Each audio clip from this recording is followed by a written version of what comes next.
Estàs preparada? Estàs preparat? Comencem el conte. Tu cuides de mi i jo cuide de tu.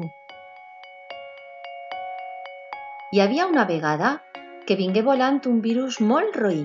Li deien coronavirus, perquè semblava que portava una corona, com les magranes de Callosa de Segura.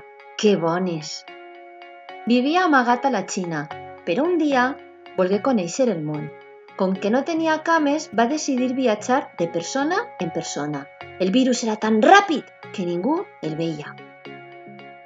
En cada escola, en cada autobús, en cada tenda, botava de persona en persona i les posava malaltes de la tos.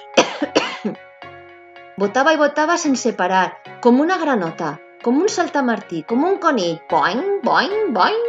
I cada vegada era més gran. Les dones i els homes amb més força del món intentaren parar-lo, però no pogueren. Un dia, un xiquet i una xiqueta que no volien patir tos pensaren: si les persones no estem juntes, el virus no botarà. Així jo cuido de tu i tu cuides de mi. Clar, i sobretot rentar-se les mans molt bé. Però no serà un avorriment quedar-se en casa, no? Què va?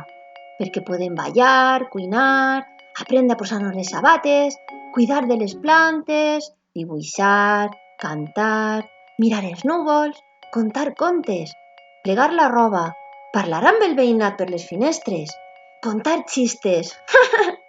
Jo em sé que fa molta risa. Cridaren a l'hospital i li ho contaren a metges i metgesses, a infermers i infermeres, a totes les persones que cuidaven de la tos. Quina idea més bona! Aplaudiren. Li ho direm a tota la gent, del carrer, del poble, del món. A la lluna no anirem, perquè no hi ha ningú.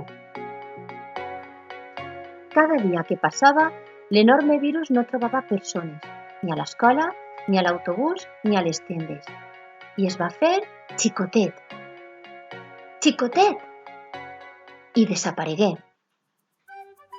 Quan el virus ja no estava, totes les persones, menudes i grans, isqueren a la plaça i feren festa. Descobriren que juntes havien guanyat. Gràcies. Gràcies per quedar-vos en casa.